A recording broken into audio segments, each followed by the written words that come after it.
Sorry, I guess we're having just more technical difficulties with my phone, which would make sense because this is really important stuff here that we're talking about. So we're going to restart here at chapter 9, verse 50. Then went Abimelech to Thebez and encamped against Thebez and took it. But there was a strong tower within the city, and thither fled the men and women, and all they got the city, and all they of the city, and shut it to them, and gat them up to the top of the tower. And Abimelech came unto the tower, and fought against it, and went hard into the door of the tower to burn it with fire. And a certain woman cast a piece of millstone upon Abimelech's head, and all to break his skull. Then he called hastily unto a young man, his armor-bearer, and said unto him, Draw thy sword and slay me, that men say not of me, A woman slew him. And his young man thrust him through, and he died. And when the men of Israel saw that Abimelech was dead, they departed every man unto his place. Thus God rendered the wickedness of Abimelech, which he did unto his father, in slaying his 70 brethren. And all the evil of the men of Shechem did God render upon their heads, and upon them came the curse of Jotham, the son of Jerubbaal. And you can cross-reference that with verse 24. So let's jump back.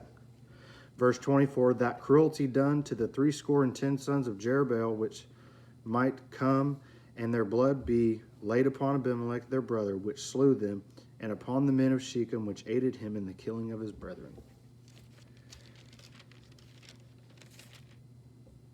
God does what he says he's going to do. Every time. No matter what, no matter when, no matter how, God does what he says he's going to do every single time. And there's not a thing that we need to worry about in this world. No matter what's going on in our lives, there's just nothing we need to worry about. God took care of all of this.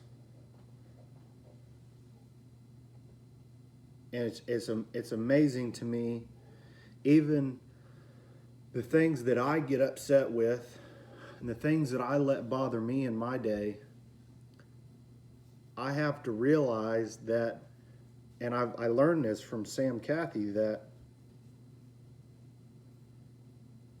no matter good or bad, rejoice in the fact that God's got this. You know, and it's funny because he's got a really different way of looking at stuff. And it's kind of like looking at this story here. You know, Abimelech killed his brothers, killed them all except for one. And you can't help but think, you know, what's Jotham thinking about this? You know, why did God leave me? You know, why was I able to hide myself and God leave me? And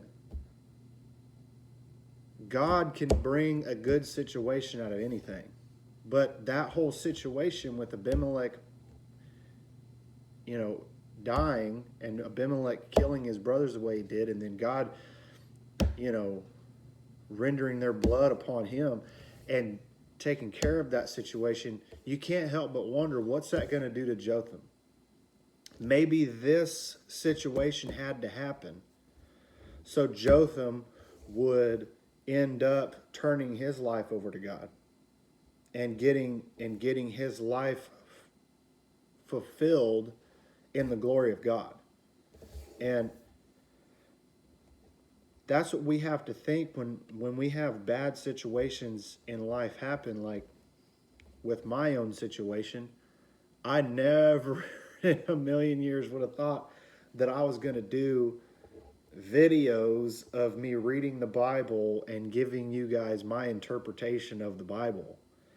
Never in a million years did I think that I was going to do that.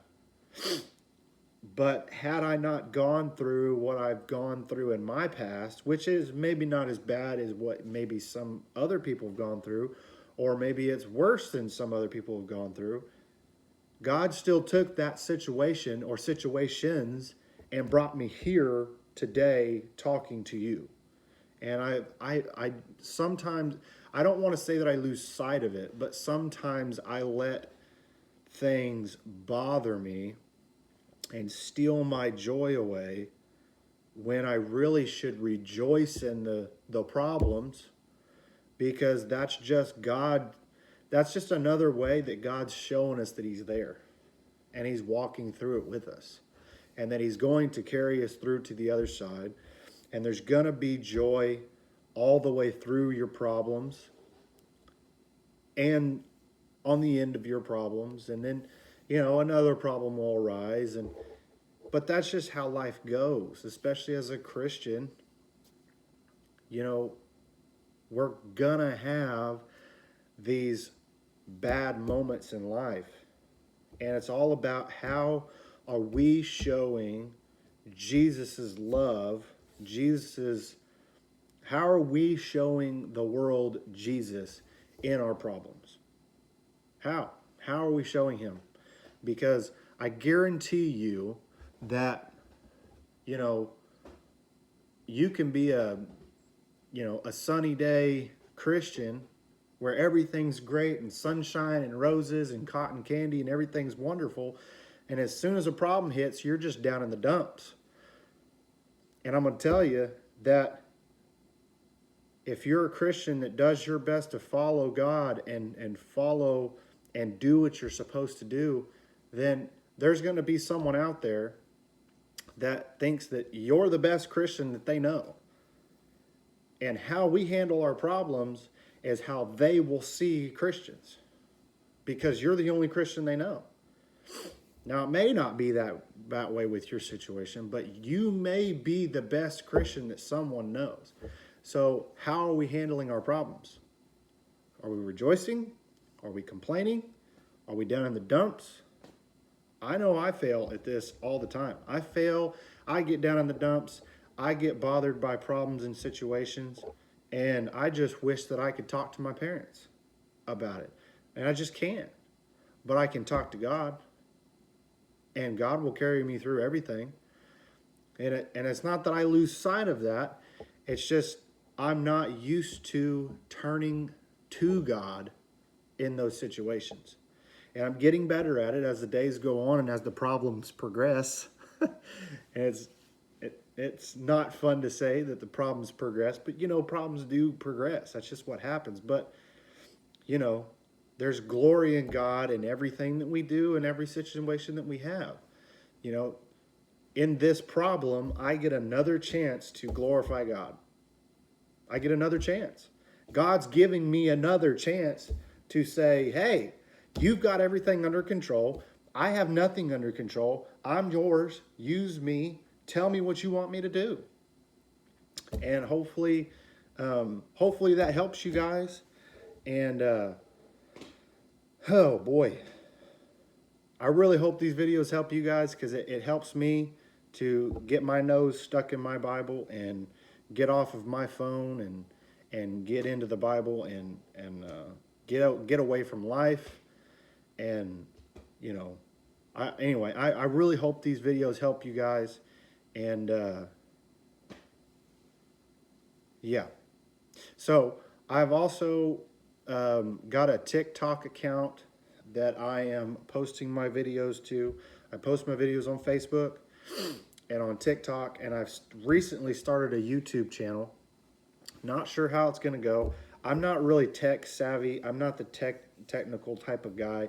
I know how to post the videos, but I don't like typing up a bunch of descriptions on them.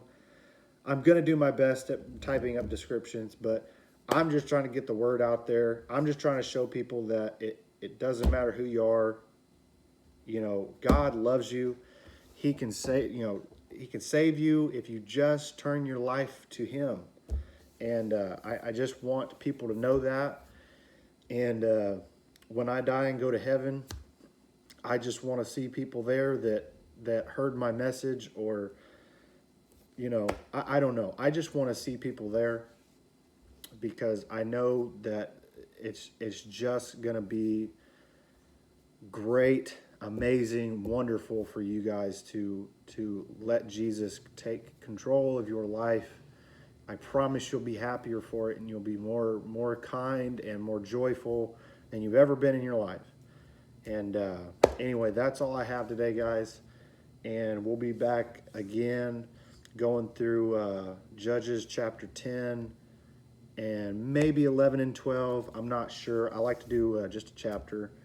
But anyway,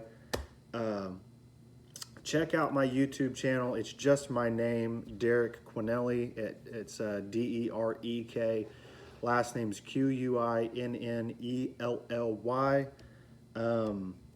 But yeah, go check out my YouTube videos. Check out the Facebook videos, TikTok. They're all there for your enjoyment. I don't know if you enjoy listening to me talk, but they're all there. So thanks, guys, and we'll see you next time.